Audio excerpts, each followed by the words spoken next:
In this video, we're going to look at how to extract a person from a religious cult.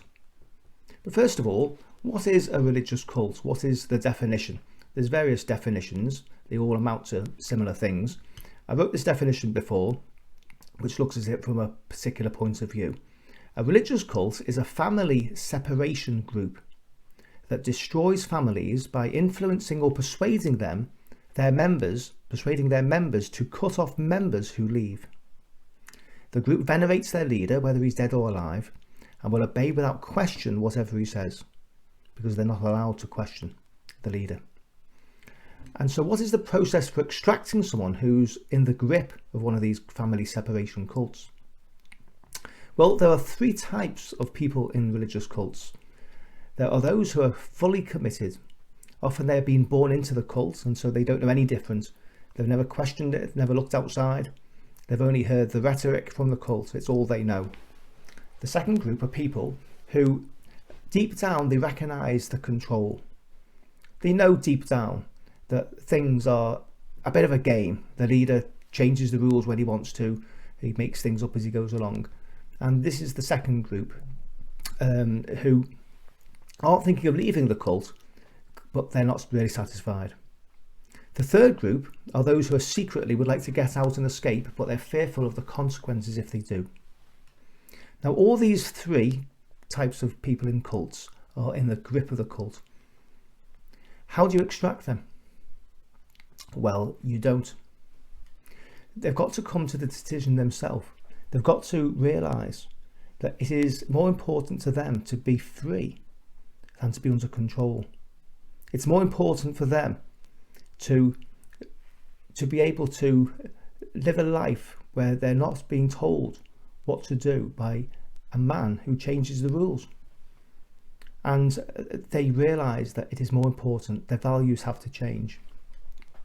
The way I got out of the cult, because I was born into one myself, escaped after 22 years, it was the moment when my values changed. There was an epiphany moment, and I realised in 10 years' time, I'm going to be trapped in this cult unless I do something about it.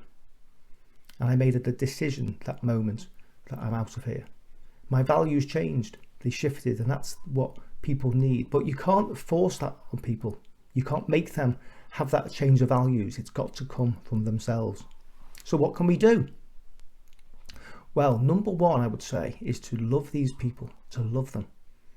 To love draws people, whereas pushing people and not loving people pushes them away. It's a simple principle. It's the truth. It works with human beings. The only way to draw someone out of something is to love them. The second thing is the key word to helping people leave cults is, I would say, is sowing seeds. It's all about sowing seeds in the mind. Seeds one day that will germinate when they're ready. You can't force them.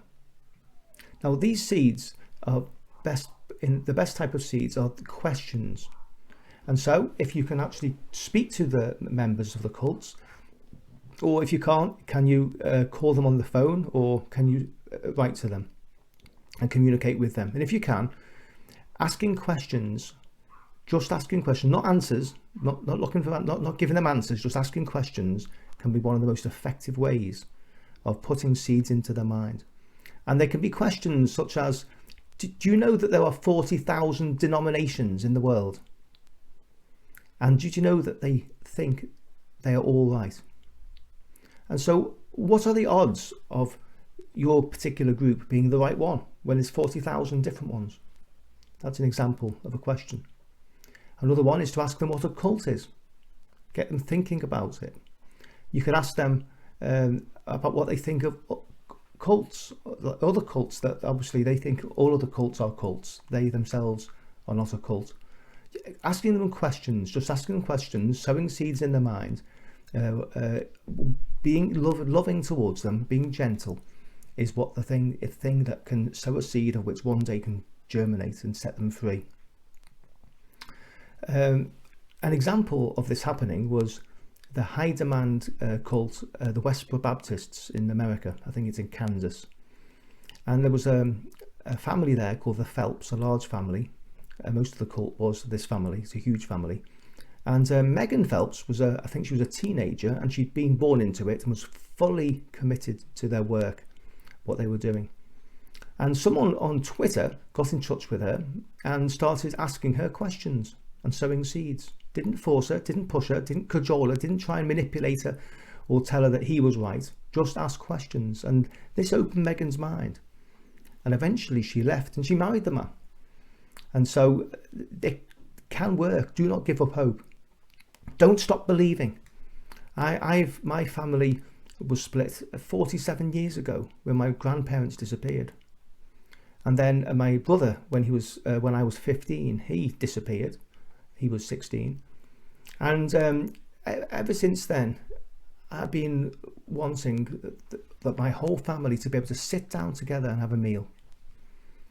And I've never ever given up hope, and I never will. And my mum died 2 years ago. My mum and dad were still in the cult. And so therefore, but I will not give up. I will still keep on believing for this unity and this unifying, no matter what. And so my mum actually spoke to me. Let me tell you about it. I wasn't welcome at the funeral, so I didn't go. And so a week later, I went to the graveside. And I'm standing at the graveside. I know my mum's spirit wasn't there, but I stood there and I looked behind me and up, and my mum was there in a glittering diamond dress with a glittering smile like a diamond. And she was beaming, and she said these words, "Just love them." And I knew what she meant. And I believe that's the answer to helping people. We can't extract them, we can't force them out, but we can love them. And if our heart is the heart of to love them, they will see that, and in time, those seeds will germinate. So, thank you for watching. If you'd like to help this campaign, please subscribe and comment. What are your thoughts? If you'd like to buy the book Cult Escape, which is the complete story of my escape and my journey with religious cults. And that's it for now. I'll see you next time.